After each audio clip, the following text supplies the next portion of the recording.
Nous vous informons que ce programme est déconseillé aux moins de 10 ans. Crime s'installe ce soir dans le sud de la France pour vous raconter 3 faits divers qui ont bouleversé toute une région. Provence, un aller sans retour, c'est tout de suite.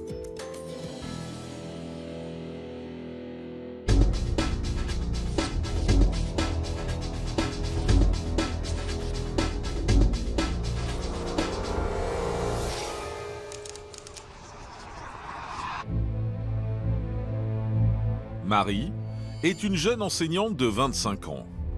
Elle vit chez sa mère, Françoise, dans un quartier paisible de Marseille. Le 12 novembre 2015, au petit matin, un homme s'introduit chez elle et s'en prend violemment aux 2 femmes. Alors que Françoise se retrouve blessée et ligotée, Marie subit plusieurs viols. 2 jours avant, les habitants du quartier avaient pourtant signalé à la police une série d'agressions du même type. Alors, qui terrorise depuis 48 heures tout un quartier de Marseille? Les enquêteurs arriveront-ils à mettre la main sur ce dangereux individu? Et y aura-t-il d'autres victimes? J'ai sautillé jusqu'à la cuisine pour essayer de prendre un couteau pour essayer de me détacher les chevilles. Et il est venu et il m'a dit reste tranquille, mais sinon je tue ta fille. Installé à la Garde, près de Lyon, Hichem est un jeune père de famille de 35 ans. Carreleur de profession, il mène une vie rangée, entouré de ses 2 fils et de son épouse, Linda.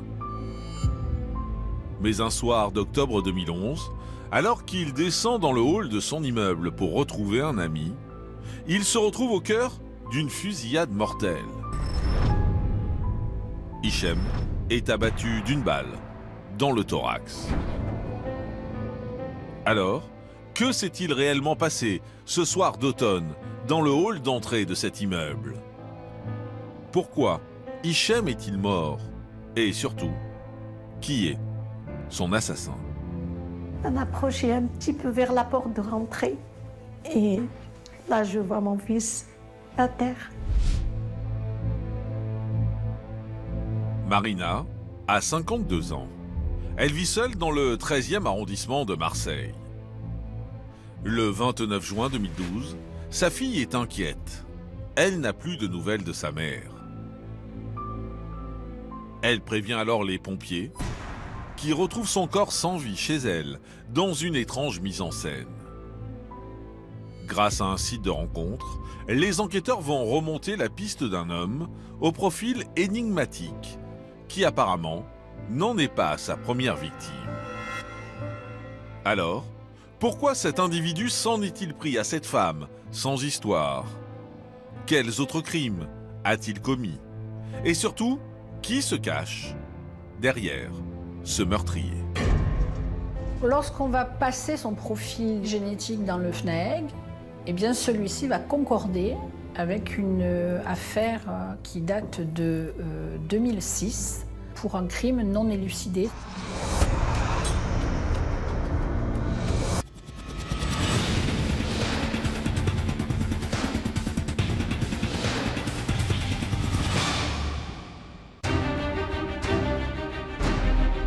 Dans l'affaire qui va suivre, vous allez découvrir la traque d'un délinquant marseillais devenu en l'espace de 48 heures un dangereux criminel sexuel.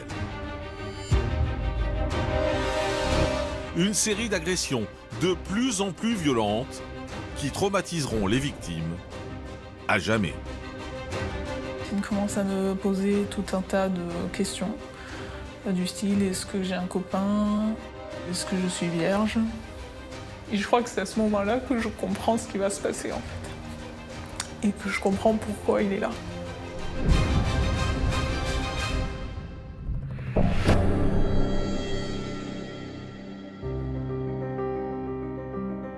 Nous sommes à Marseille, dans le 8e arrondissement.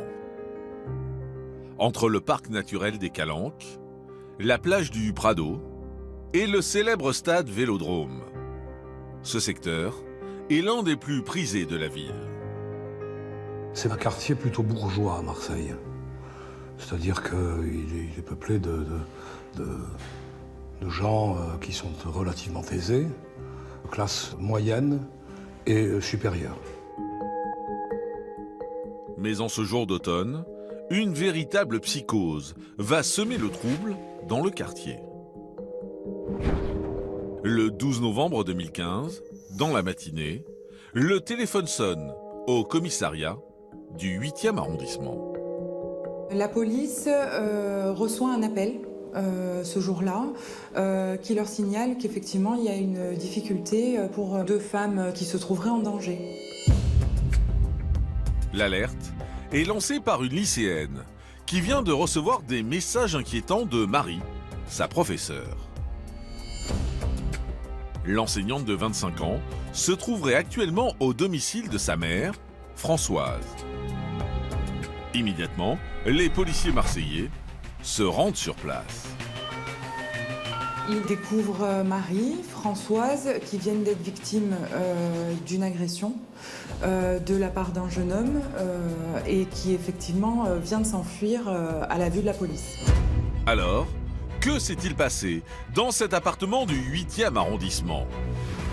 Que vont révéler Marie et Françoise aux enquêteurs? Et où se trouve leur agresseur?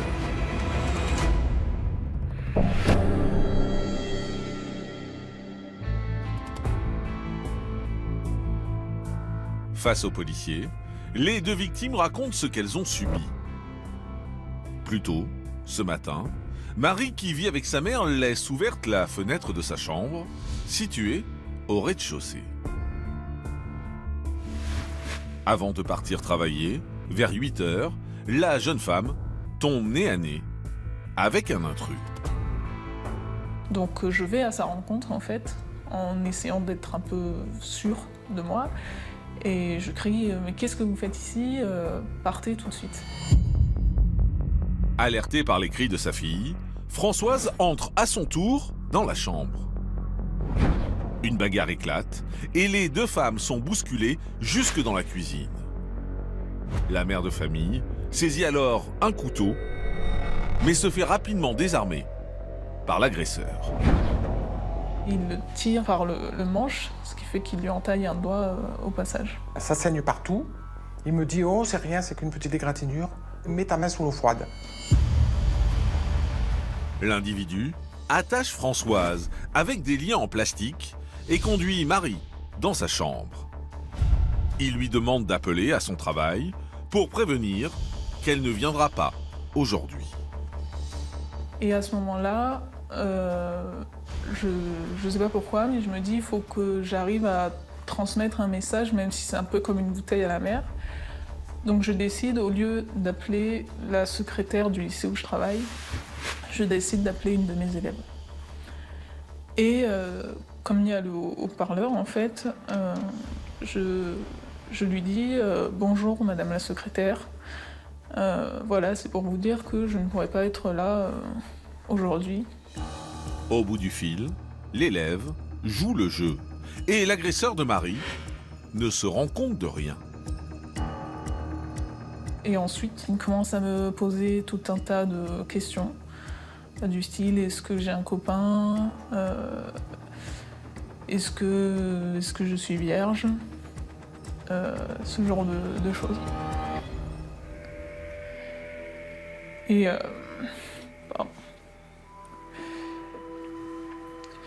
Et je crois que c'est à ce moment-là que je comprends ce qui va se passer, en fait.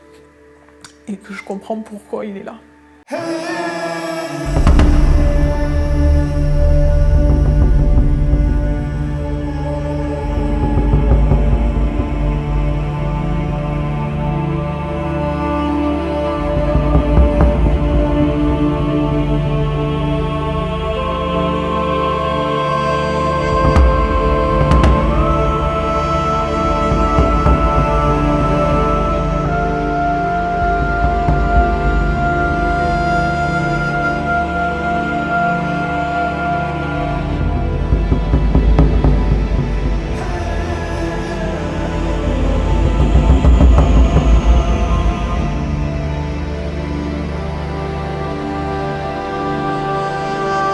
même élève pour que vraiment elle accumule, en fait, si vous voulez, les bizarreries et qu'elle se dise non, là, il y a un souci.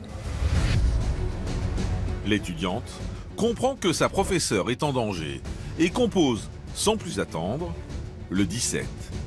Mais l'intrus réussit à prendre la fuite avant l'arrivée des policiers. Marie et Françoise vont décrire leur agresseur aux enquêteurs comme quelqu'un qui est grand, métis, aux yeux bleus. Marie précise que l'agresseur porte une cicatrice à l'aine, qu'il a le sexe rasé. Françoise, de son côté, va le décrire dans une attitude un peu flottante, un peu perdue, mais qui sait quand même ce qu'il fait et qui est véritablement menaçant. Marie explique également que son agresseur a emporté avec lui son préservatif. Mais peut-être a-t-il laissé son ADN ailleurs. Les policiers réalisent donc des prélèvements dans la chambre de l'enseignante et sur les liens qui ont servi à entraver Françoise. À l'extérieur du domicile, les enquêteurs vont retrouver notamment les draps qu'il a emportés pour qu'on ne retrouve pas de traces de son méfait. Et les enquêteurs vont retrouver également le couteau à pain dont Françoise s'empare pour tenter de le faire fuir. Alors, quelle est l'identité de ce violeur? En est-il à sa première agression? Et les policiers parviendront-ils à l'interpeller?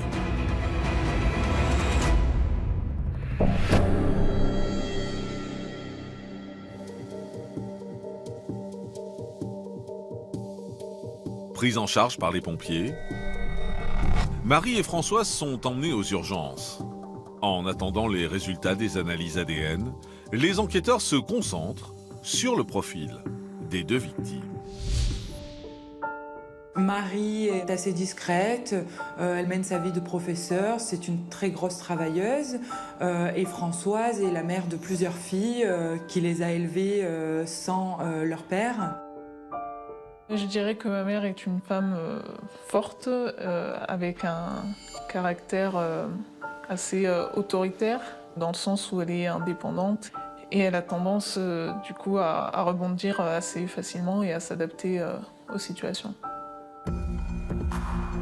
Au cours de leurs investigations, les enquêteurs effectuent un rapprochement avec d'autres affaires.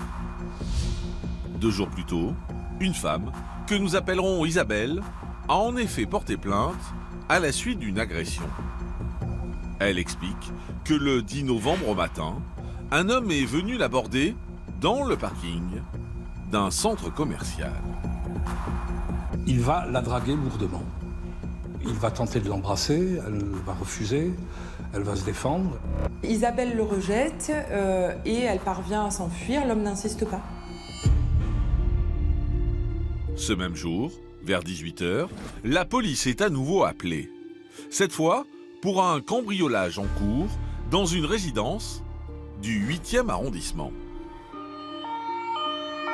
Et lorsqu'ils arrivent sur place, une jeune femme court à leur rencontre, poursuivie par un homme. À la vue des policiers, l'individu s'évanouit dans la nature. Face aux enquêteurs, la victime, que nous appellerons Lola, raconte que cet homme l'a agressée, ainsi que son petit ami. Le compagnon de Lola rencontre un rôdeur dans la résidence, rôdeur qui ne veut pas partir, et il va donc se battre tout de suite avec lui. Le rôdeur va l'emmener dans son appartement et va continuer à lui porter des coups. Et lorsque Lola arrive à la maison, elle entend son mari crier, puisque lui, il a peur, il sait qu'elle va arriver, il veut la prévenir qu'elle n'entre pas dans le domicile. Et à ce moment-là, elle appelle les services de police parce qu'elle comprend qu'il se passe quelque chose de grave. Armé d'un couteau, l'individu enferme Lola et son conjoint blessés dans la cave de l'immeuble. Après les avoir dépouillés de leur argent et de leur téléphone, il emmène la jeune femme avec lui. Lola et l'agresseur sortent de la cave, remontent pour quitter les lieux Et à ce moment-là, comme elle avait appelé les services de police avant, elle voit les services de police au loin, elle s'échappe, elle va les prévenir et lui prend la fuite. 1 heure plus tard, une autre agression est signalée dans le même quartier. Et là encore, la police découvre une jeune femme terrorisée. Un homme, muni une fois encore d'un couteau, s'est introduit chez elle. L'agresseur essaye de lui baisser le pantalon, de l'agresser sexuellement.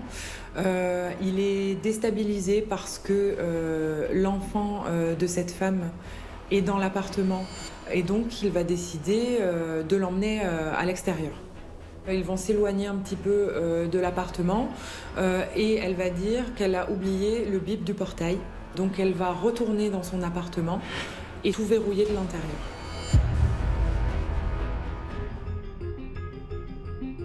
En l'espace de 48 heures, 4 agressions ont donc été signalées dans le même périmètre. Pour les enquêteurs, il ne peut s'agir d'une coïncidence. Le mode opératoire ainsi que la description de l'agresseur sont identiques. À la recherche de nouvelles informations, les policiers interrogent alors les habitants du quartier. Ils décrivent effectivement une personne qui rôde, qui effectue, on le dira, peut-être des repérages. Et un couple dans le quartier va se manifester pour signaler qu'un jeune homme en pleine nuit a tenté de pénétrer dans leur maison. Et ils reconnaîtront ce jeune homme comme le fils de l'ancien propriétaire qui leur a vendu le bien. Il s'agit de David, un homme de 27 ans. Des témoins affirment l'avoir aperçu prendre un taxi non loin du lieu des agressions. Interrogé par les enquêteurs, le chauffeur se souvient très bien de ce client particulier. Un jeune homme qui est perdu, qui transpire beaucoup et qu'il va déposer dans un hôtel du 9e arrondissement de Marseille. Alors, David est-il l'agresseur du 8e arrondissement de Marseille? Quel est son profil? Et la police va-t-elle réussir à l'interpeller?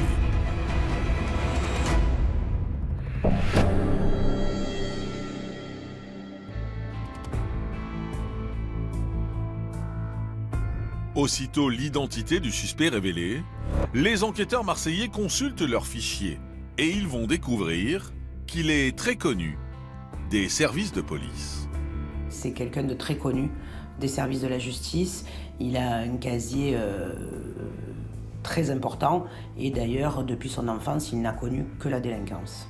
David est né au Cameroun, est venu avec sa mère et son beau-père en France. Ils ont résidé d'abord à Paris, ensuite à Marseille, puis ses parents sont partis en Outre-mer alors que lui continuera de résider en France. Livré à lui-même, David étoffe peu à peu son casier judiciaire. Et en 2015, il en est déjà à sa 13e condamnation. Il erre dans le quartier, il a de mauvaises fréquentations. Il vole, il commet quelques violences, mais des violences qui ne représentent pas encore un danger particulier. C'est le courant de la délinquance de quartier. En plus de ce profil violent, les policiers découvrent que David souffre de schizophrénie. Il a des problèmes psychiatriques, mais qui n'ont pas encore été diagnostiqués jusqu'en 2009. Mais on sent bien que c'est un enfant qui n'est pas normal. C'est un enfant agité, un enfant à problème. Le 12 novembre 2015, quelques heures après l'agression de Marie et Françoise, les enquêteurs se rendent à l'hôpital où le chauffeur de taxi dit avoir déposé le suspect. Un des membres du personnel de l'hôtel va leur préciser qu'un certain David loge bien dans cet hôtel. Ils vont se rendre dans sa chambre et découvrir une partie de ses affaires, des liens et des préservatifs.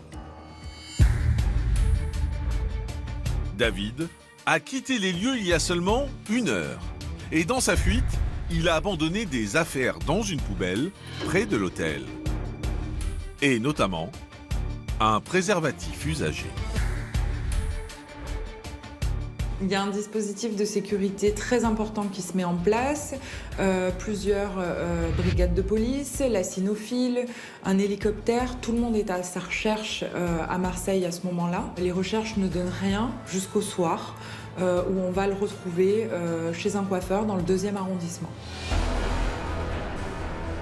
Repéré par les caméras de vidéosurveillance, le suspect est arrêté par une patrouille de la brigade anticriminalité.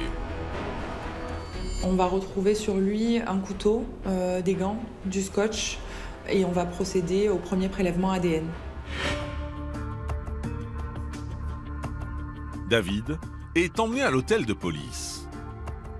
Sur place, un médecin constate qu'il est effectivement porteur d'une cicatrice à l'aine. Plus tard, dans la journée, le jeune homme est présenté aux victimes derrière un miroir sans teint. Si l'agresseur de Marie portait une écharpe sur le visage et des lunettes de soleil au moment des faits, il les a retirées, l'espace d'un instant. J'arrive rapidement à reconnaître mon agresseur, mais en me basant que sur ce que j'ai pu voir de lui, à savoir ses yeux, ses sourcils. Du coup, je l'identifiais comme pouvant être lui, en fait. Les autres victimes vont à leur tour identifier David comme étant leur agresseur. Alors, quelle sera la version du suspect? Avouera-t-il l'intégralité des faits? Et que vont révéler les prélèvements ADN?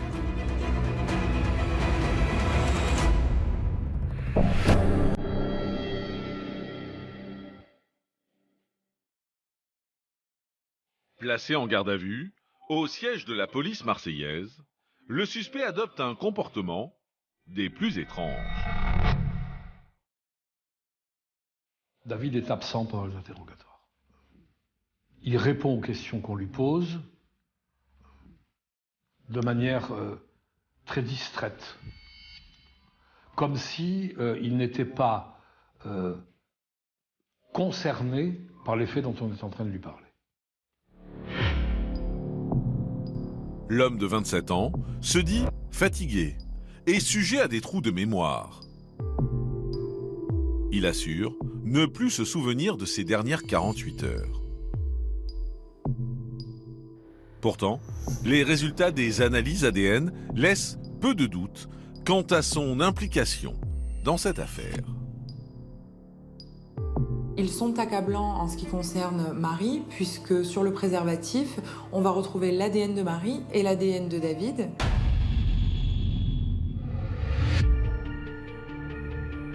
Confronté à ces nouvelles preuves, David change peu à peu de version. Il commence à reconnaître les faits sur la personne qui a fait l'objet d'un viol lors de sa 3e audition. Et finalement, mollement, je dirais, il reconnaît l'intégralité lors de la 4e audition.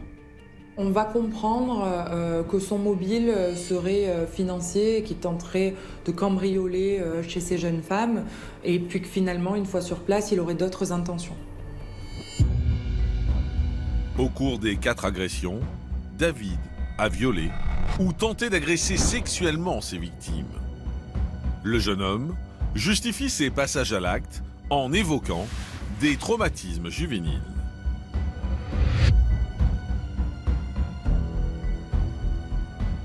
Je sais que j'ai fait beaucoup de mal, mais c'est parce qu'on m'a fait du mal quand j'étais petit. Et il demeurera attaché à cette explication.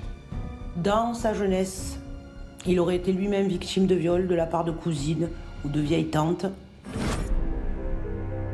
Placé en détention provisoire à la prison des Baumettes, David est entendu par les psychiatres. Malgré le fait qu'il soit diagnostiqué schizophrène, les experts concluent non pas à une abolition, mais à une altération du discernement.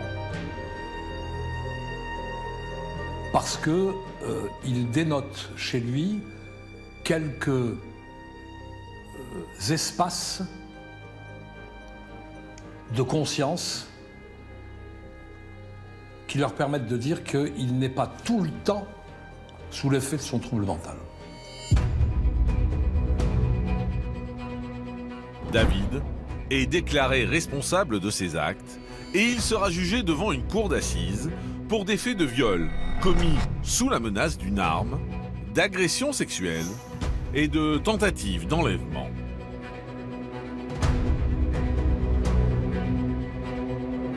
Alors, quelle sera l'attitude de David pendant le procès? Comment l'accusé réagira-t-il face aux témoignages de ses victimes? Et quel verdict sera rendu par la Cour?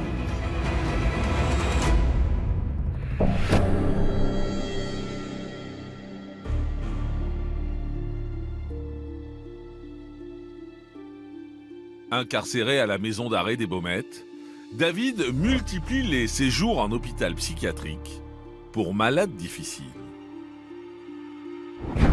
C'est un détenu réfractaire. Il pose des problèmes pendant sa détention.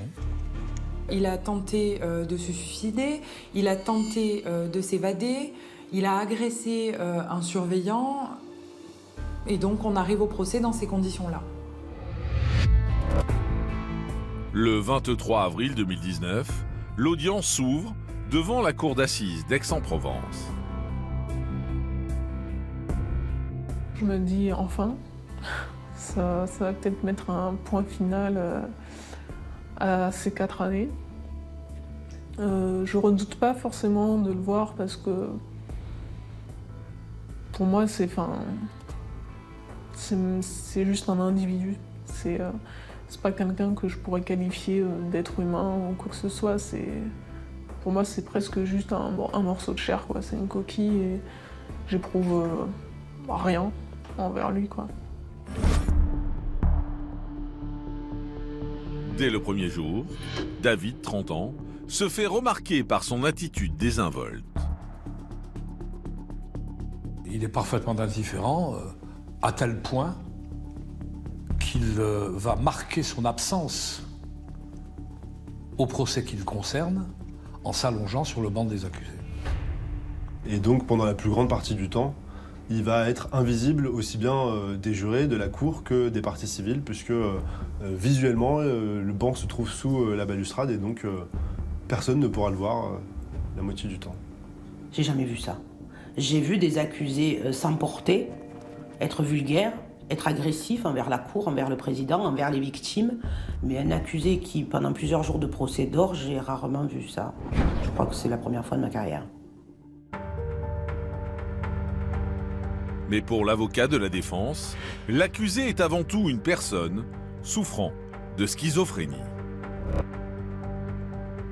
Je le défends autant que je peux, en indiquant que, manifestement, il a agi dans le cadre d'un délire permanent pendant 48 heures. Un délire permanent qui résulte de son trouble mental. Au cours des 4 jours de procès, Marie et les autres victimes se succèdent à la barre pour raconter le calvaire qu'elles ont vécu. Le témoignage est assez pénible, puisqu'encore une fois, pour la millième fois en 4 ans, je dois encore raconter depuis le début ce qui s'est passé. Et c'est d'autant plus pénible que lui, il est là, en fait, comme s'il savait très bien qu'on parlait de lui, mais que ça lui faisait ni chaud ni froid, quoi. Lorsqu'il ne fait pas preuve d'indifférence, l'accusé déclame des propos énigmatiques. Il a cette formule, il dit tout ça c'est des yaourts sans sucre. Personne ne comprend vraiment de quoi il veut parler et le président lui demande de préciser et au bout d'un moment il dit oui, forcément c'est des petites natures. Voilà, Et c'est ça la seule chose qu'il va dire, qu'il va adresser à ses victimes, c'est ça. Une provocation. L'avocat général requiert 30 ans de réclusion criminelle à l'encontre de David. Mais son altération du discernement fait finalement pencher la balance. Le 26 avril 2019, l'homme est condamné à 20 ans de prison. David est totalement indifférent au moment où il entend prononcer le verdict qui est prononcé à son encontre. Et sa seule préoccupation au moment où le verdict tombe, c'est de savoir qu'il va enfin pouvoir rejoindre son lieu de détention.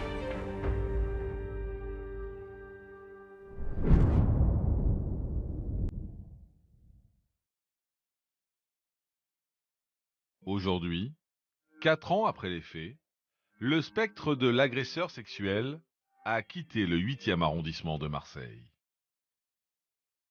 Mais pour les victimes, le traumatisme reste profond.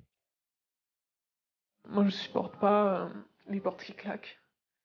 Je supporte pas les murs un peu qui grincent, les bruits qu'on entend des voisins où on a l'impression que c'est chez nous. Et c'est des moments épisodiques, en fait, de terreur absolue, en fait. Pendant 2 ou 3 ou même une microseconde, on se dit, ça y est, il y a quelqu'un et ça va recommencer.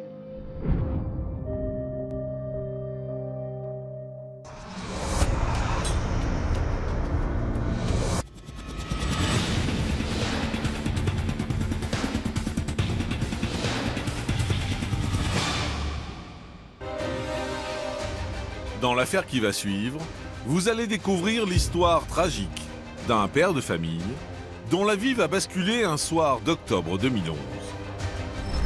Un crime au mobile mystérieux qui a bouleversé tous les habitants d'un quartier et brisé une famille à jamais.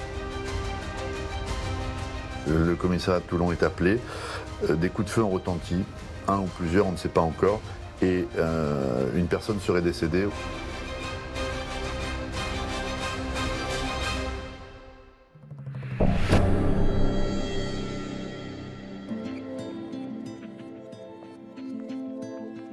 Nous sommes à La Garde, dans le département du Var.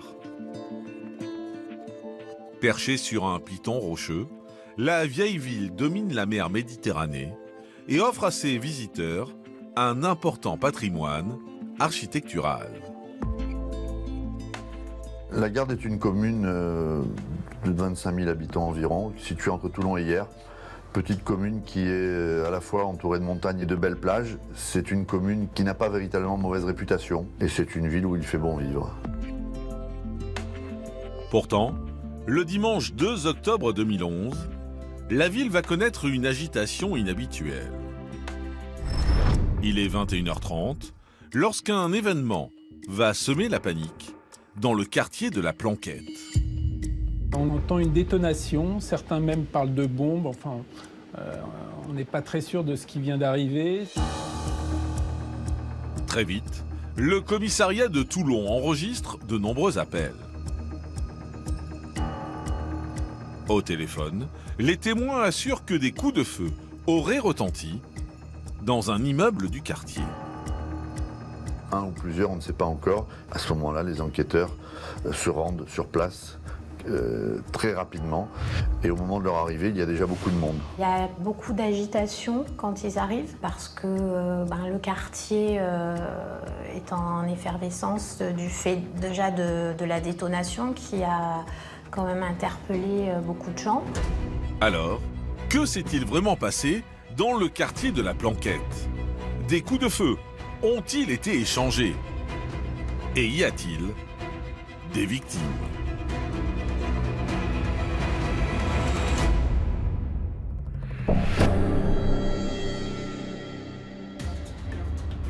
Dans le hall de l'immeuble, les enquêteurs découvrent le corps sans vie d'un homme d'une trentaine d'années.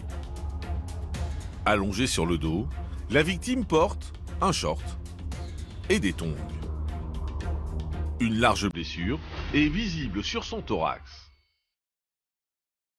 Sur place, une femme, du nom de Linda, interpelle les policiers. Elle se présente comme l'épouse de la victime, un certain Hichem. Au même moment, les parents du défunt arrivent à leur tour dans le hall. On a trouvé les pompiers, tout le monde, tout. Et on a approché un petit peu vers la porte de rentrée. Et là, je vois mon fils à terre, sur le tapis, sur le paillasson. Et la police m'a pris. À la recherche d'indices, les policiers toulonnais inspectent la scène de crime. Les enquêteurs vont retrouver à proximité du corps un étui de cartouche, mais également une cartouche qui n'aurait pas été tirée. Hichem a vraisemblablement été abattu. En s'intéressant de plus près à sa blessure, les enquêteurs réalisent que le tireur ne lui a laissé aucune chance. Il y a une trace de sang qui est immense sur le corps et au sol. La victime est décédée d'un coup à bout portant, en plein thorax. Pourtant, la victime présente un casier judiciaire vierge et n'a pas le profil du délinquant chevronné. Ce carreleur de profession est simplement connu des services de police pour usage de stupéfiants. On n'a pas de problème d'ordre psychologique. Il a eu une petite période qui ne sera pas d'ailleurs contestée où il a eu tendance à boire un petit peu au moment où il perd son emploi.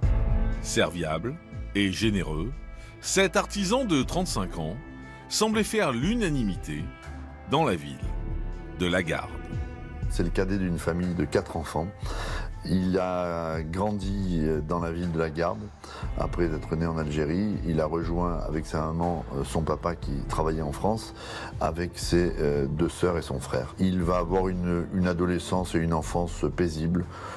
Il ne fait pas parler de lui. C'est à l'adolescence qu'Hichem rencontre Linda, l'une de ses voisines. Ils se mettent en couple et quelques années plus tard, deviennent les parents de 2 garçons, âgés de 4 et 9 ans, au moment des faits. Les parents de la victime n'arrivent pas à comprendre pourquoi leur fils a perdu la vie dans de telles circonstances. Un homme gentil, on n'en a pas des ennemis. C'est la question qu'on a tous. Qui c'est qui l'a fait? Est-ce que c'est une erreur?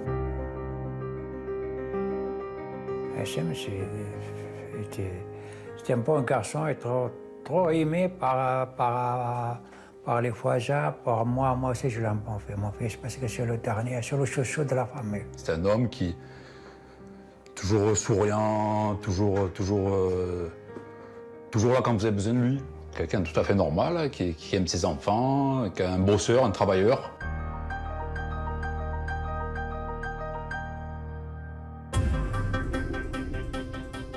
Afin d'identifier le meurtrier d'Hichem, les enquêteurs interrogent les habitants de l'immeuble.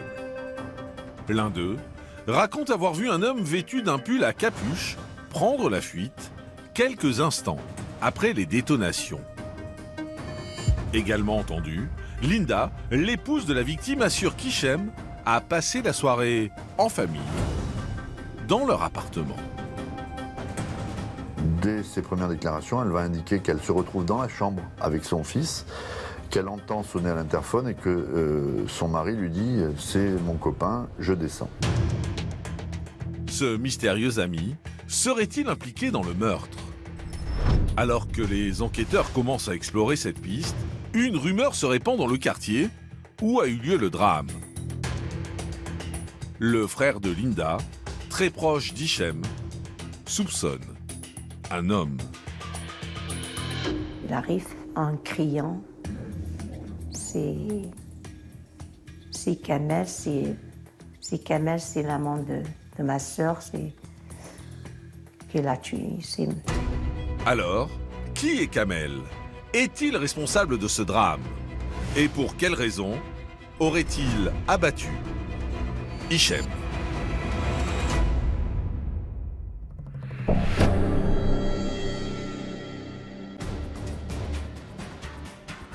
Dans la nuit du 2 octobre 2011, tandis que le corps d'Hichem est envoyé à l'Institut médico-légal de Marseille,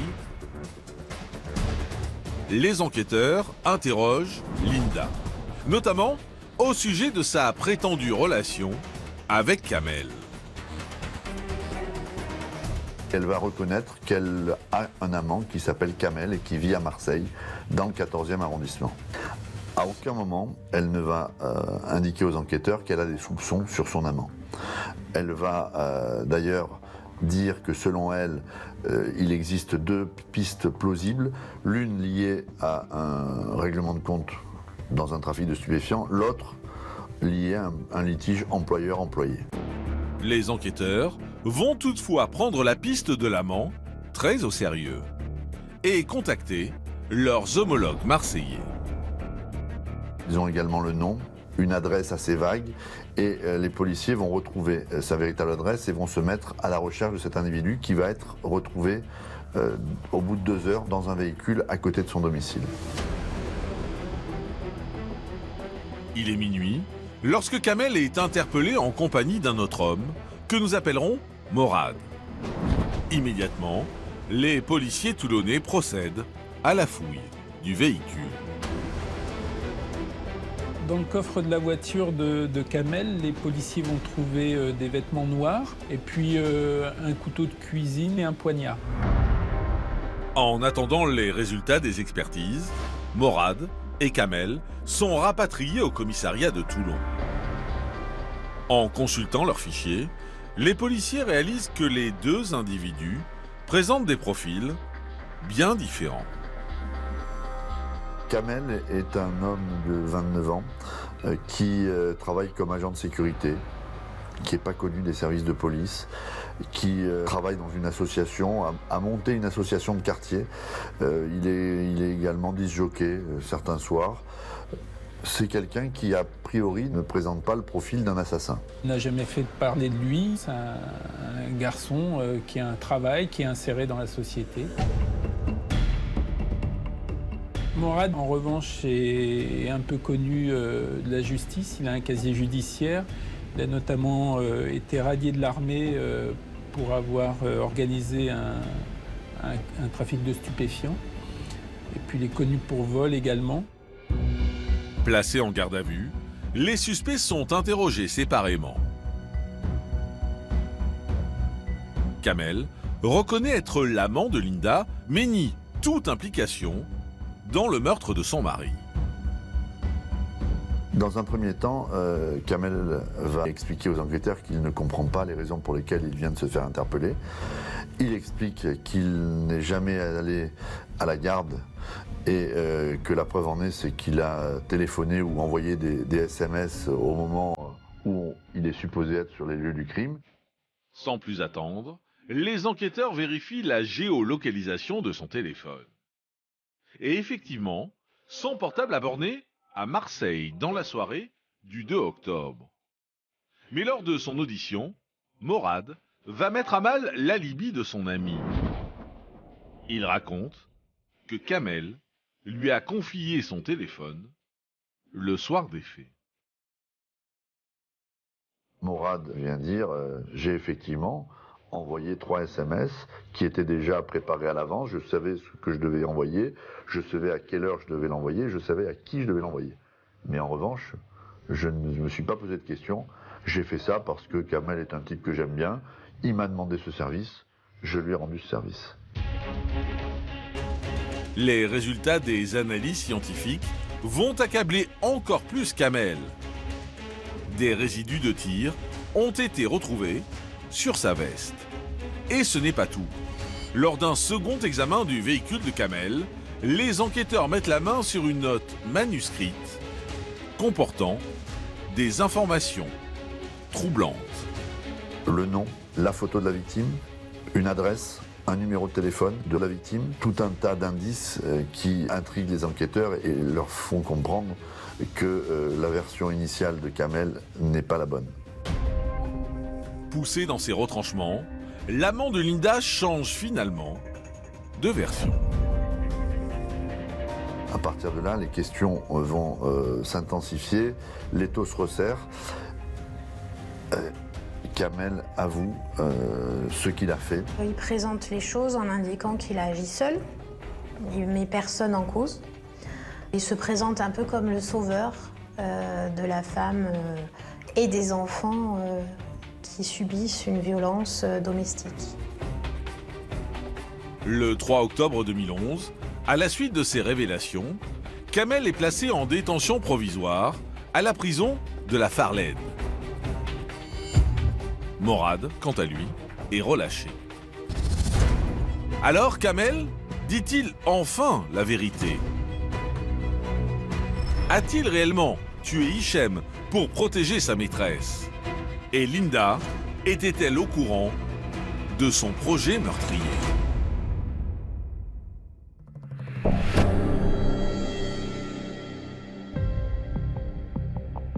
À Toulon, face aux révélations de Kamel, les enquêteurs auditionnent à nouveau la femme du défunt. Elle présente son mari comme un papa qui aime ses enfants, mais un homme qui a des problèmes liés à l'alcool, qui a perdu son emploi et qui a su se montrer violent avec elle. Toutefois, Linda dément les violences envers leurs enfants. Elle assure également qu'elle n'était absolument pas au courant des motivations criminelles de son amant. Suspicieux, les enquêteurs décident de s'intéresser à la personnalité de Linda. C'est une mère de famille qui s'est mariée, qui a eu 2 enfants, qui évolue dans un milieu professionnel qui est essentiellement composé d'hommes, donc elle est plus ou moins obligée de faire le nécessaire pour s'imposer, peut-être plus que les autres. Elle avance dans la société. Elle a de l'ambition, c'est à mettre à son crédit, et elle est reconnue dans son domaine comme étant une très bonne salariée. En l'interrogeant davantage sur sa relation avec Hichem, les enquêteurs découvrent que le couple était en instance de divorce. Linda indique qu'elle veut divorcer parce qu'elle en a marre de son mari, parce que ça ne va plus depuis des années, parce qu'il est temps de passer à autre chose, parce qu'elle a un amant. Ce divorce devait être acté par un juge aux affaires familiales le 7 octobre 2011. Linda viendra dire « J'avais aucune raison de faire tuer mon mari puisque nous divorcions à l'amiable par un divorce par consentement mutuel 5 jours plus tard. » Malgré tout, les policiers vont la placer sur écoute et apprendre qu'elle joue sur 2 tableaux. Elle va être en contact avec un ami de Kamel. Elle se plaint auprès de cet interlocuteur qu'elle n'arrive pas à voir Kamel au téléphone, qu'il ne l'appelle pas. Elle vient dire des choses qui sont fortes, c'est-à-dire qu'elle n'ose pas bouger de son siège pendant son poste de travail, de peur de rater un appel téléphonique de Kamel. Le 17 février 2012, 5 mois après le meurtre, l'affaire connaît un coup de théâtre. Kamel demande à être à nouveau auditionné par le juge d'instruction. Il a appris depuis sa cellule que Linda se porte partie civile. Et ça, Kamel l'accepte pas du tout. Il se sent complètement trahi. Et du coup, il sollicite le juge pour donner tous les détails de cette affaire. Il explique que, en fait, c'est Linda qui a tout manigancé. Alors, Linda est-elle réellement l'instigatrice de ce meurtre? Quel pourrait être son mobile? Et comment réagira-t-elle face à la nouvelle version de Kamel?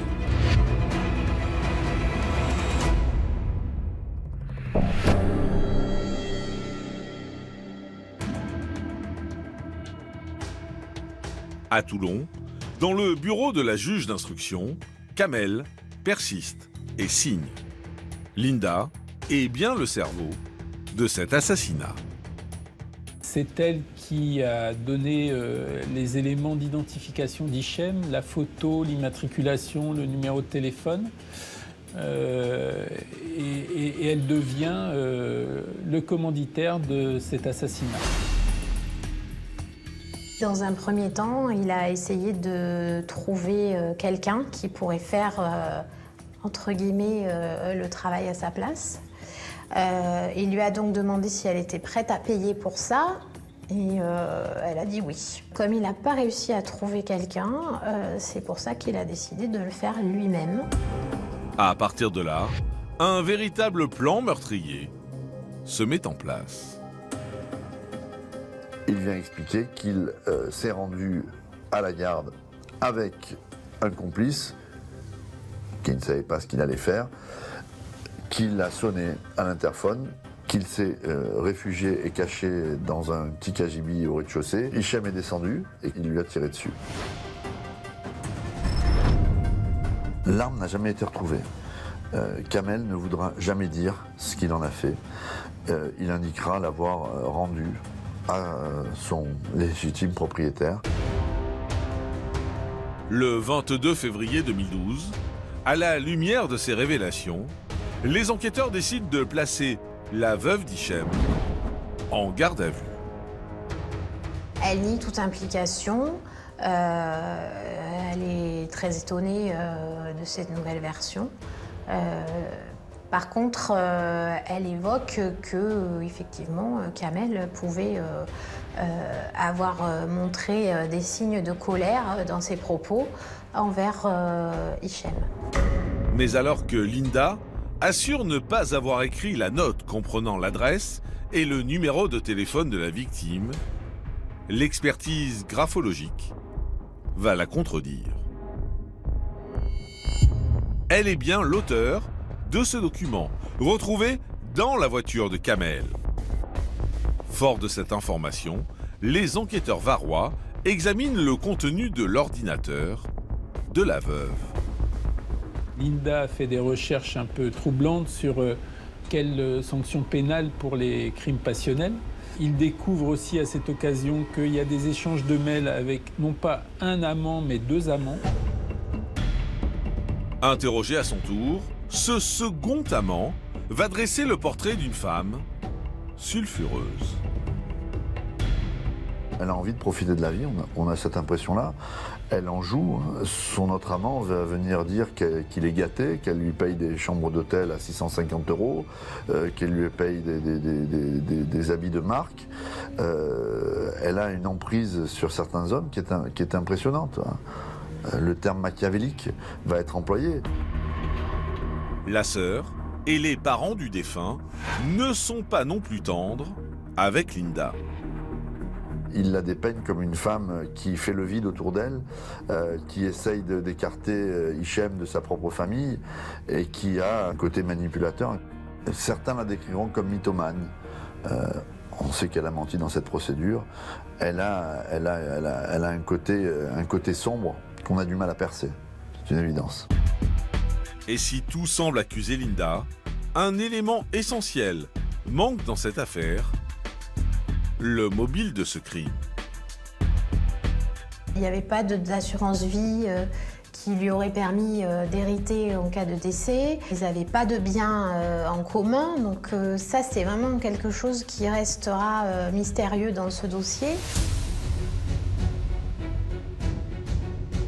Malgré ces zones d'ombre, Linda est mise en examen pour complicité d'assassinat et placée en détention provisoire le 22 février 2012. Alors, reviendra-t-elle sur sa version au moment du procès? Les proches d'Hichem auront-ils enfin les réponses à toutes leurs questions? Et quel sera le verdict?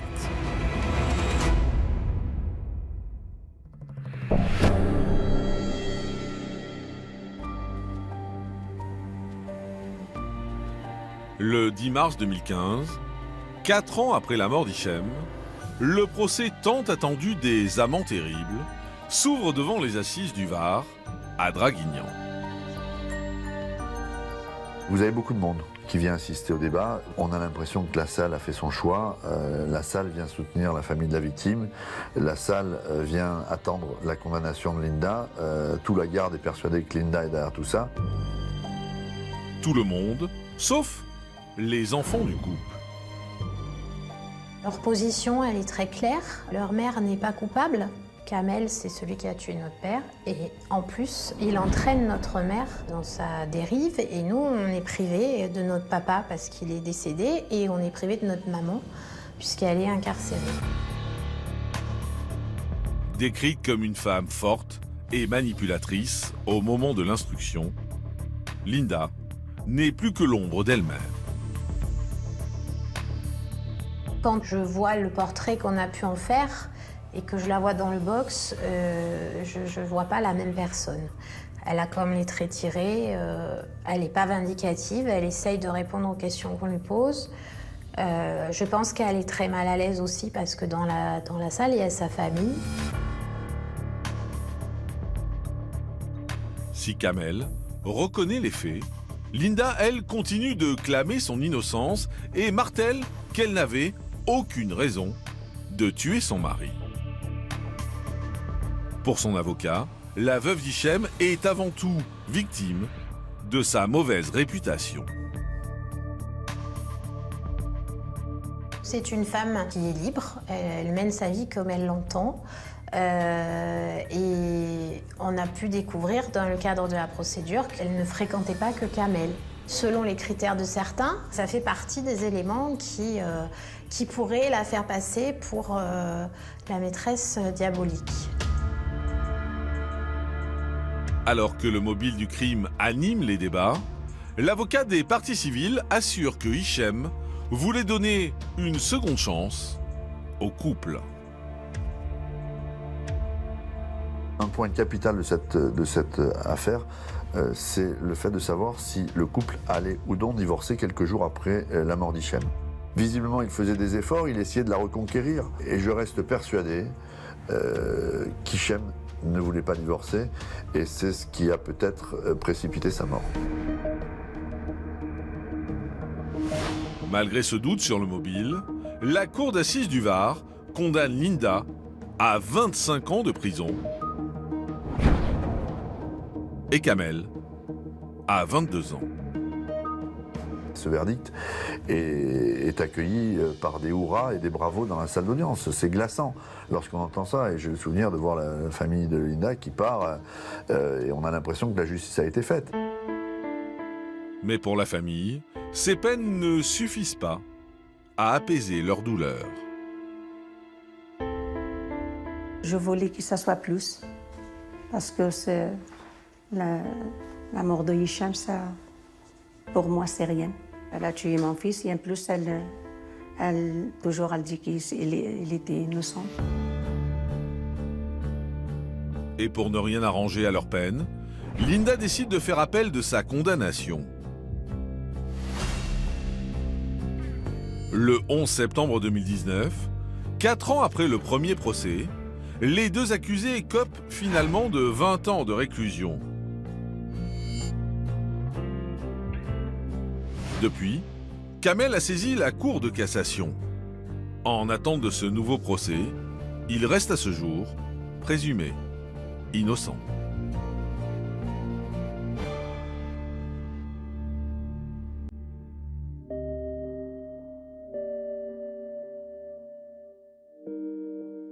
Aujourd'hui, plus de 8 ans après ce funeste 2 octobre 2011, la famille d'Hichem ne parvient toujours pas à avancer sans lui. Nous, on a enterré Hichem. Nos vies, il est parti avec lui. Hein. Ça, on essaye, mais c'est dur. C'est très dur. J'ai toujours la voix à mon oreille quand il sonne à l'interphone. Il me dit, ouvre maman, c'est Hichem. C'est tenace. Depuis la mise en examen de Linda, les enfants de la victime sont désormais élevés par leurs grands-parents maternels. Les personnes qui ont le plus souffert dans cette procédure, ce sont les gamins. qui ont pu leur père et qui ont pu leur mère, parce que depuis 8 ans, et qui sont persuadés de l'innocence de leur mère parce qu'ils n'ont pas d'autre choix. Ce qui les fait tenir, c'est de penser que leur mère n'a pas pu faire ça.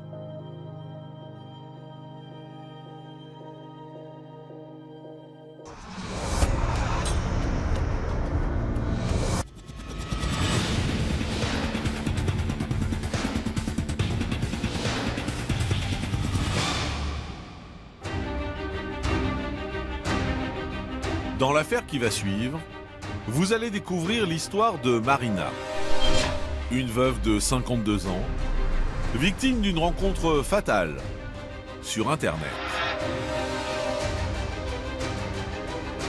Une enquête palpitante qui amènera les policiers marseillais à résoudre non pas un, mais 2 meurtres sordides.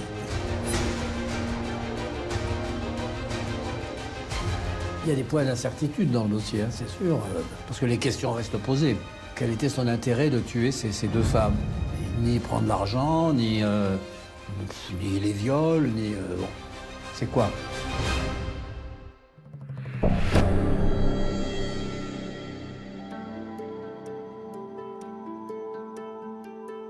Nous sommes à Marseille, la 2e ville de France.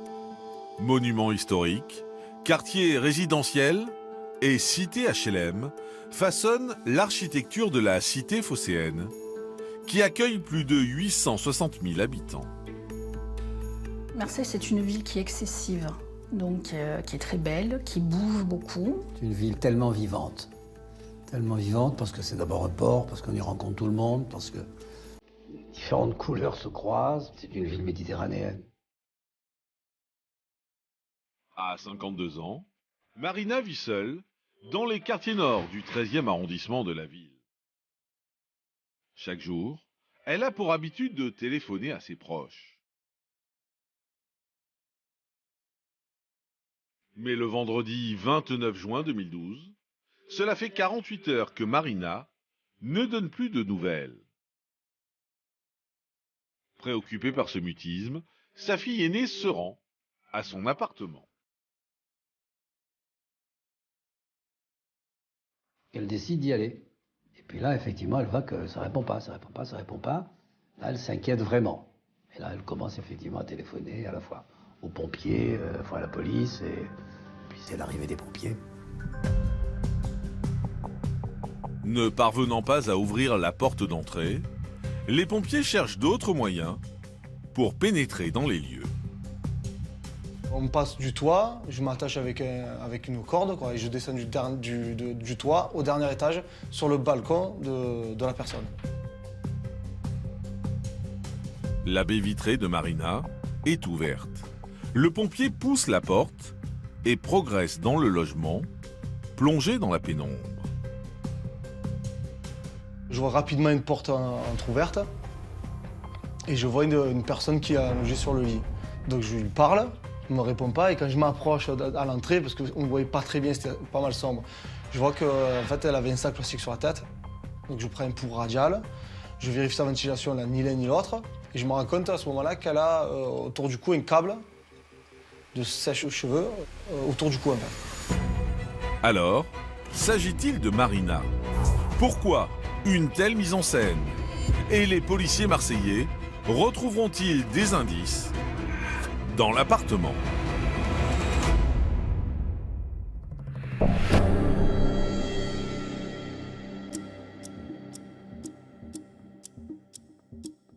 Sur place, la fille aînée de Marina confirme l'identité de sa mère. L'enquête est immédiatement confiée à la DIPJ de Marseille, la direction interrégionale de la police judiciaire. Aux côtés des enquêteurs, le médecin légiste investit les lieux. Évidemment, on met en scellé tout ce que l'on a pu prélever, c'est-à-dire le cordon, bien entendu, le sac plastique, tous les éléments environnants. Et surtout, nous avons fait, avec les enquêteurs, énormément de prélèvements ADN. On a fait énormément, on a bien insisté là-dessus. Après inspection des différentes portes et fenêtres, aucune trace d'effraction n'est constatée chez Marina. la personne qui est rentrée, soit elle avait des clés, soit on lui a ouvert.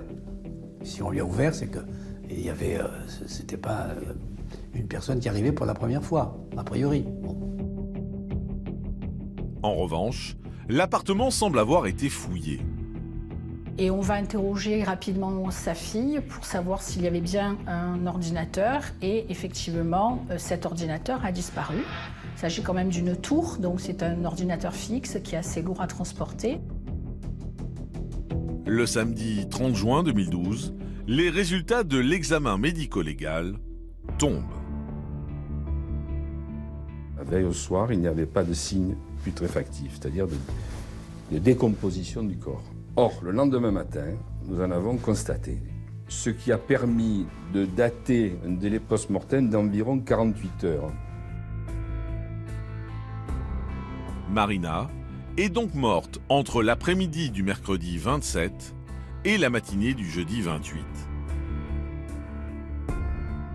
L'autopsie laisse également entrevoir une scène de crime violente. On a observé évidemment des signes correspondant à un syndrome asphyxique par phénomène de strangulation au niveau cervical, par ces fameux tours de cordon, 5 tours complets au niveau du cou, très serré.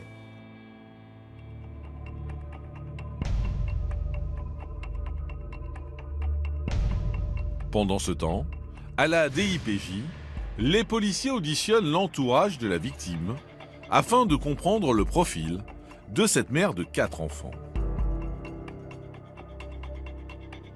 Marina, c'est une femme de 52 ans, qui est donc une veuve très jeune. Son mari, malheureusement, est décédé très brutalement chez eux, à la maison, ce qui a, je pense, été un premier traumatisme.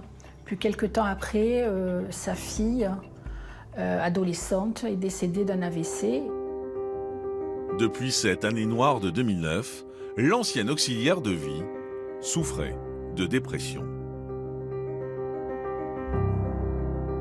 Elle a quand même un réseau d'amis qui sont sympathiques, qui sont fidèles. Bon, elle aura ça. Elle est en recherche d'affection, en recherche de compagnie. Et elle fréquente des sites de rencontres pour lui permettre, espère-t-elle, de rencontrer l'âme sœur et refaire un petit peu sa vie et combler sa solitude.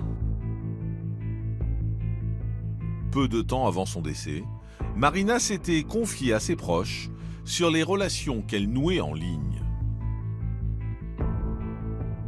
Sa fille va très rapidement orienter les enquêteurs vers un site de rencontre. Elle sait que sa mère est inscrite sur ce site. L'une de ses amies, la dernière personne à avoir vu Marina vivante, le 27 juin, indique aux policiers que la victime était en contact avec un homme. Et son amie témoignera en ce sens en indiquant que lorsqu'elle lui a demandé avec qui elle discutait, Marina lui aurait répondu « C'est Kader, il n'arrête pas de me téléphoner, je ne veux plus le voir, je vais le lui dire, il faut qu'il arrête. » Toujours selon cette amie, Marina a reçu cet appel à 14h30, soit le jour présumé de son décès.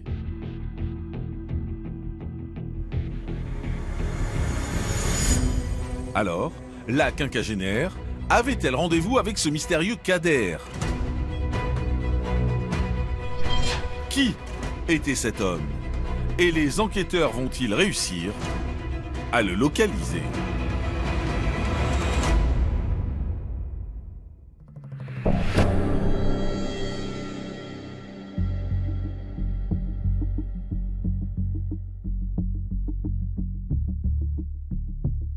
À Marseille, la DIPJ ordonne des réquisitions auprès du site de rencontre utilisé par Marina.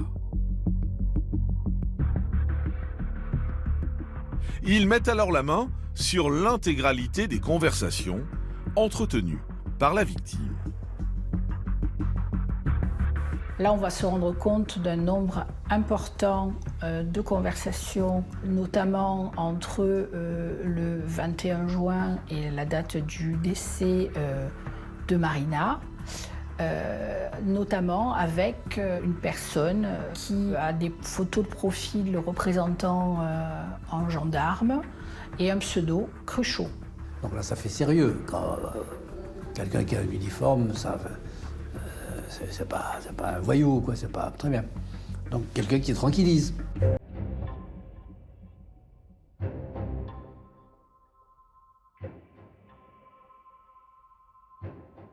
Dans son profil, l'homme précise qu'il est employé à la ville de Marseille. À l'aide des photos qu'il a publiées, du nom de son employeur et d'un prénom, Kader, les enquêteurs identifient un individu. C'est un Marseillais de 41 ans qui se prénomme, en fait, Abdelkader.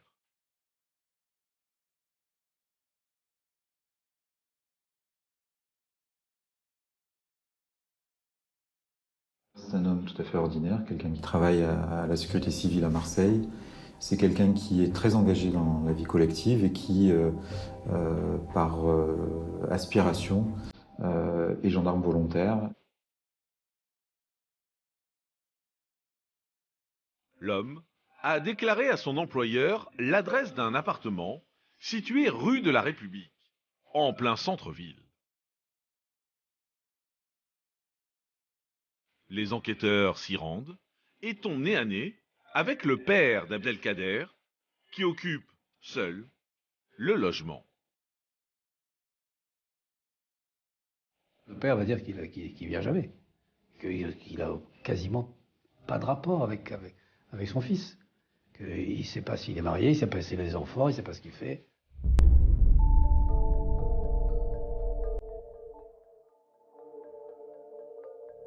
En approfondissant leurs recherches, les policiers découvrent que le nom d'Abdelkader figure sur la taxe d'habitation d'une maison située à Riance, une commune à plus de 70 km de Marseille. En fait, il fait les allers-retours entre cette petite ville, ce petit village, et Marseille pour y travailler. C'est quelqu'un qui vit avec sa compagne et ses 2 enfants dans une petite maison, et on a un couple qui ne fonctionne plus très bien. Tout porte à croire qu'Abdelkader mène une double vie. Et décidément, son profil intrigue. C'est quelqu'un qui est très introverti, qui parle peu de ses émotions, qui a une vraie difficulté. Il a un peu cloisonné sa vie entre sa vie de famille avec ses enfants et sa vie familiale avec sa mère, son père et ses sœurs. En octobre 2012, près de 4 mois après la mort de Marina, les policiers interpellent Abdelkader à son domicile de Riance.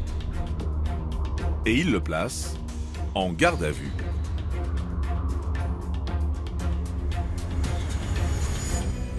Alors, que va révéler le suspect pendant l'interrogatoire? Est-il réellement impliqué dans le meurtre de la quinquagénaire? Et les perquisitions vont-elles apporter des éléments de preuve?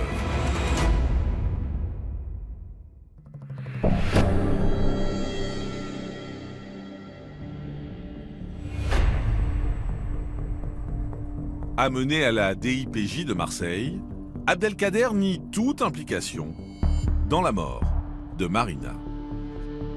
Il ne comprend pas pourquoi il est interpellé, puisqu'en réalité, il n'a strictement rien à se reprocher.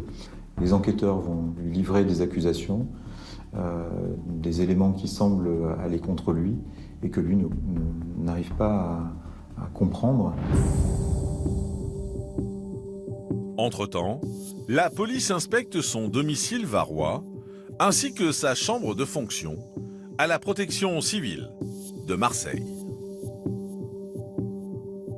Les premières perquisitions montrent qu'il a un nombre impressionnant de téléphones, de cartes à puce, SIM de téléphonie. Puis on va aussi trouver des clés USB. Les enquêteurs saisissent également l'ordinateur portable du suspect. Interrogé en garde à vue, sur sa relation avec Marina, l'homme de 41 ans tient des propos extrêmement confus.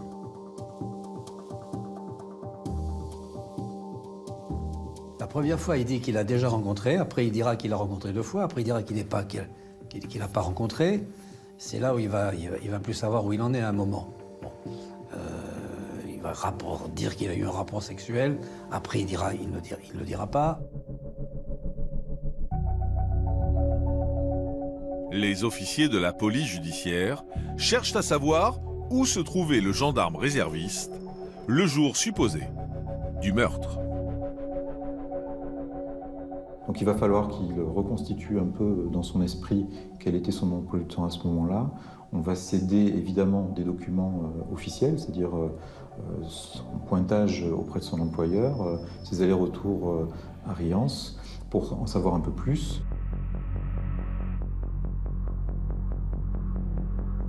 Grâce au bornage de son téléphone, Abdelkader est localisé dans le 13e arrondissement de Marseille, l'après-midi du mercredi 27 juin 2012. Le jour où manifestement elle est morte, il avait demandé, comme par hasard, de ne pas travailler ce jour-là toute la journée. Et ils vont se rendre compte après que sa voiture et son téléphone sont passés à certaines heures à côté de l'appartement de Marina.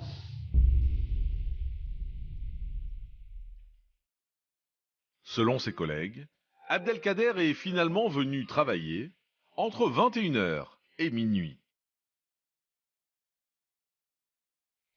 Si le suspect assure qu'il est ensuite rentré dans sa chambre de fonction, aucun élément ne peut le confirmer.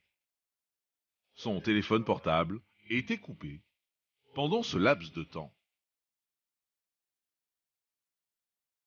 Et toujours selon ses collègues, Abdelkader ne partage avec eux aucune information sur sa vie privée. Beaucoup disent qu'il était très froid, bon, c'était pas un rigolo, il leur parlait peu. C'est pas très bien, quelque chose qui n'est pas net dans le personnage. Le témoignage de sa compagne ne sera pas plus reluisant. Bien au contraire. Son épouse qui va un petit peu dire ce qu'il en est de cet homme, qu'il est pas agréable du tout, qu'il a des moments de violence, qu'elle-même parfois elle est terrorisée. Donc on se dit, bon, ben alors c'est quelqu'un qui peut passer d'un moment à l'autre à une scène de violence. Si Abdelkader est toujours resté vague sur sa présence ou non dans l'appartement de la victime, les résultats des expertises ADN vont clarifier la situation.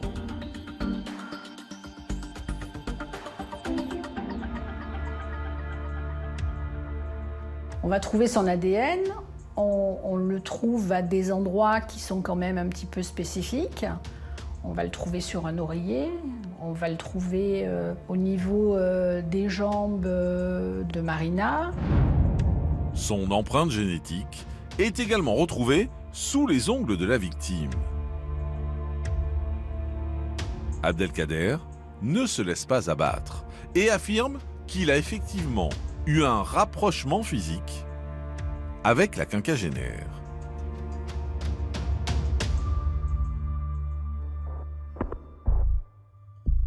Il va admettre qu'il avait vu Marina avant la date supposée de son décès et que celle-ci aurait été trop entreprenante à son goût, que lui, il n'était pas venu pour avoir une relation sexuelle, mais qu'en tout état de cause, assez choqué par le caractère entreprenant de Marina, il explique qu'il va quitter la maison. Une version qui ne convainc pas les policiers marseillais. Le 11 octobre 2012, après 48 heures de garde à vue, Abdelkader est mis en examen pour homicide volontaire. Mais l'affaire ne s'arrête pas là. Alors, lorsqu'on va passer son profil génétique dans le FNAEG, eh bien, celui-ci va concorder avec une affaire qui date de 2006 pour un crime non élucidé. Alors, quel est son rôle dans ce cold case? Qui est cette seconde victime? Et comment Abdelkader va-t-il s'expliquer devant ce nouveau rebondissement?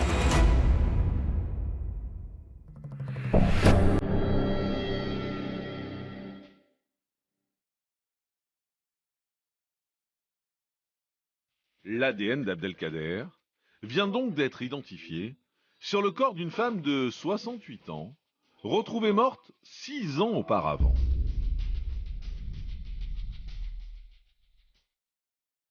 Prénommée Henriette, cette retraitée habitait dans la cité des Rosiers, dans le 14e arrondissement.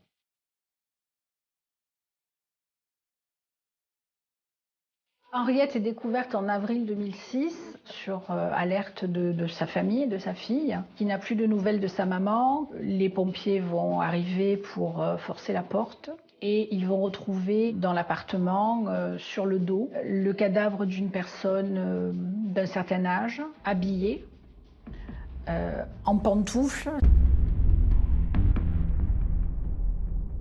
Élément troublant, la sexagénaire est bâillonnée et une pince à linge enserre ses narines. Lorsque le légiste va officier, il va sortir de la bouche d'Henriette un collant en boule entièrement enfoncé dans la gorge. Le corps, malheureusement, lors de la découverte, était très décomposé. Mais il y a un phénomène quand même qui reste indélébile et définitif, c'est le syndrome d'asphyxie mécanique par phénomène cervical. Fort de ces informations, les hommes de la DIPJ réouvrent le dossier d'Henriette et consultent les auditions de son voisinage. Ses voisins, et notamment ses jeunes voisins, l'appelaient Tata. Ils la décrivent tous comme une personne gentille, qui était indépendante, très religieuse, très pieuse, à qui on monte les courses quand on la croise dans l'immeuble, mais qui est très discrète à la fois et assez méfiante. Là aussi, tiens, la porte était pas fracturée, donc elle a ouvert. Et cette femme qui est autant précautionneuse, pourquoi va-t-elle ouvrir ?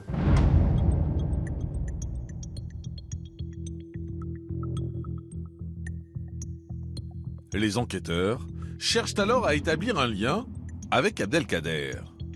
Et ils découvrent avec stupeur que le suspect travaillait dans la cité des Rosiers en février 2006.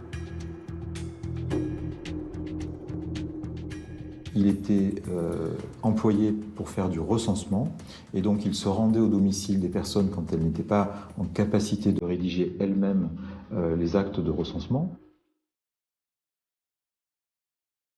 Mais comme pour Marina, le suspect nie être l'auteur de ce meurtre. Entre-temps, les expertises informatiques ont révélé le contenu de ses clés USB et de son ordinateur portable. On va trouver un nombre très important de photos pornographiques téléchargées. La police ira même jusqu'à dire qu'il y avait une espèce de fichier sur des femmes un peu d'un âge certain. En mars 2013, Abdelkader est finalement mis en examen pour le meurtre d'Henriette. Pourtant, l'homme de 41 ans n'a pas de mobile établi et présente un casier judiciaire vierge.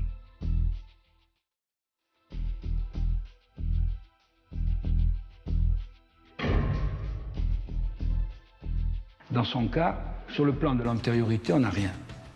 On n'a rien. On ne peut pas dire que, y compris dans son parcours biographique, il y a des petits éléments à la fois scolaires, familiaux, mais qui n'ont absolument aucun caractère de délinquance, si vous voulez, antérieure, qui puisse être rattaché à ces faits. Les enquêteurs marseillais cherchent alors des éléments de réponse dans son profil psychologique. On sait aussi que visiblement il a quelques difficultés avec sa mère, avec l'image de la mère. On parlera de forts sentiments abandonniques et effectivement les deux victimes sont quand même des personnes plus âgées que monsieur Abdelkader.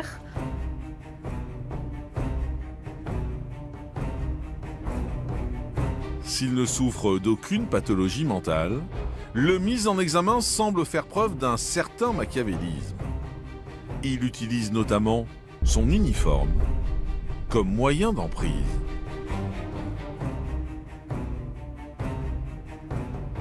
C'est son besoin de valorisation et même de survalorisation. Parce qu'effectivement, se présenter comme gendarme, c'est se présenter comme quelqu'un de sûr, en qui on peut avoir confiance. S'il l'a utilisé avec les victimes, ça a été dans ce but. Si vraiment, si vous voulez, il est l'auteur, ça démontre qu'il avait quand même un côté tordu, un côté en dehors d'être timide. Alors, Abdelkader reconnaîtra-t-il les faits lors du procès à venir? Comment se comportera-t-il devant les enfants de Marina et Henriette? L'audience fera-t-elle toute la lumière sur leurs interrogations?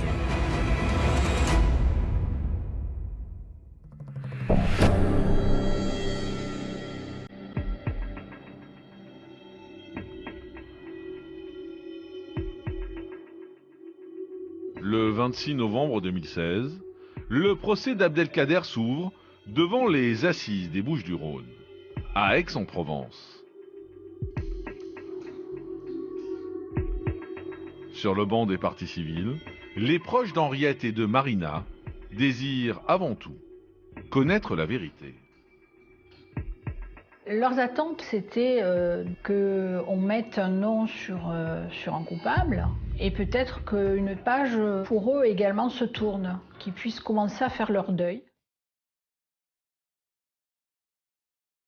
Plus de 4 ans après les faits, le prévenu n'est toujours pas décidé à se montrer coopératif. De façon très curieuse, on ne sent pas Abdelkader concerné par le procès. Il va répondre aux questions. Il va souvent d'ailleurs répondre à côté ou refaire son histoire et puis lui-même poser des questions à son interlocuteur, ce qui est quand même une technique pour ne pas répondre. Une attitude surprenante pour celui qui a laissé son ADN sur 2 scènes de crime.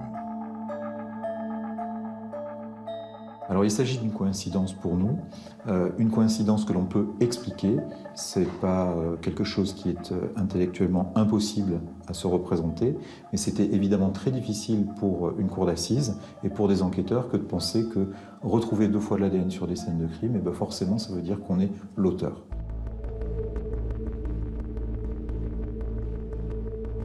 Au-delà des éléments matériels, l'absence de mobile et le caractère dégradant des meurtres troublent la cour d'assises.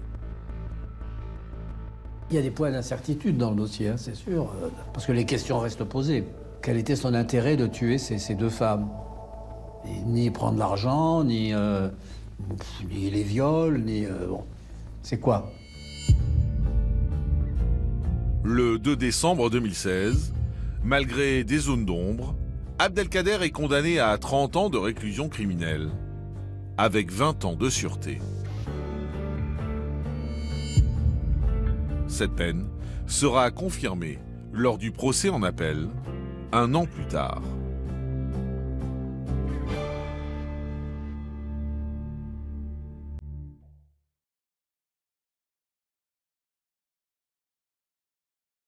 Aujourd'hui, les familles des victimes doivent vivre avec de nombreuses interrogations laissées en suspens dans ce dossier.